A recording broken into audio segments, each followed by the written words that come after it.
Ok, alors, dans ce nouveau cours, nous allons effectuer un petit cas pratique sur toujours sur notre site Light Le Monde, où nous allons faire un refactoring. Refactoring, en fait, c'est modifier le code. Ok. Et donc ici, notre site Light Le Monde, le logo ressemble, enfin le header ressemblait à ceci. Donc vous allez reprendre le même projet. Et nous allons cette fois-ci modifier. euh, Nous allons modifier le code du header histoire d'insérer les balises sémantiques header et nav. Alors, la solution va ressembler à ceci. Ok. Alors, dans mon cas, vous allez voir, vous n'allez pas vous occuper de ça. Le class content thread, machin truc, ça, vous gérez pas ça. Vous gérez pas ça. Ok. Donc, en gros, on a bel et bien notre header ici. On a la div, cette div, je pense que je vous avais expliqué pourquoi l'utiliser. Vous avez le A et la balise nav. Et donc, nous, ce qu'on va faire, on va voir comment reproduire tout ça. Alors, je vais donc réouvrir ce projet.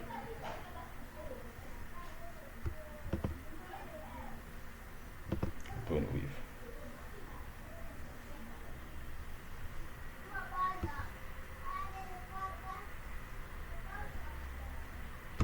Ok, donc ça, c'est le projet que j'ai réalisé précédemment lors des tutoriels qui sont passés.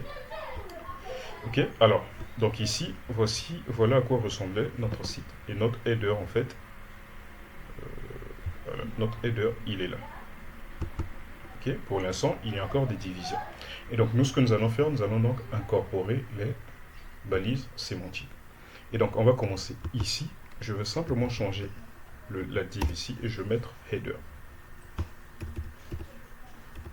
Ok, je mets header ici.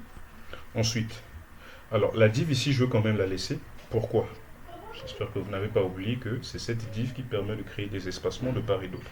Et donc, je vais la laisser, je ne change rien ici. Attention, ce n'est pas parce que j'ai dit qu'on utilise les balises sémantiques que désormais les divs disparaissent. Non, les divs ne disparaissent pas. Ils sont toujours utilisés, mais pour gérer certains aspects du code. Ok, donc la div, je la laisse ici pour éviter d'embrouiller mon code. Cependant, je veux copier tout ceci. Okay, je vais copier ceci et je vais d'abord insérer une balise nav. Okay, ensuite, je recode simplement le code. Je vais faire un format document. Et là, désormais, notre header est simplement parfait. Donc, nous avons la balise header que nous avons utilisée pour la sémantique. Ici, ça ne change pas, nous l'avons déjà fait. Et désormais, j'ajoute simplement la balise nav dans chaque lien, principal lien de navigation.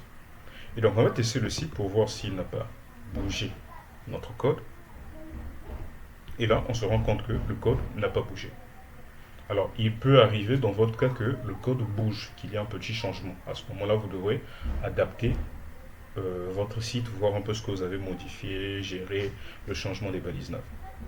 Ok, donc on voit que notre site n'a pas bougé, mais seulement, désormais, les balises sémantiques, en tout cas dans le cas du header, ont été utilisées.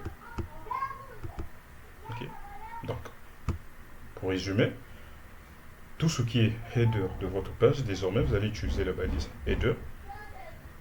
La disposition, ça ne change pas, mais pour les principaux liens de navigation, désormais, vous allez les encapsuler dans une balise nav. Attention, la balise nav ne se trouve pas seulement sur le header. Partout où vous avez un amas, en tout cas de liens hypertextes, même sur le footer, vous pouvez les encapsuler dans une balise nav. Nav signifie simplement navigation. Ok, donc ce serait tout pour cette partie. Rendez-vous dans la prochaine vidéo où nous allons parler des deux autres balises sémantiques.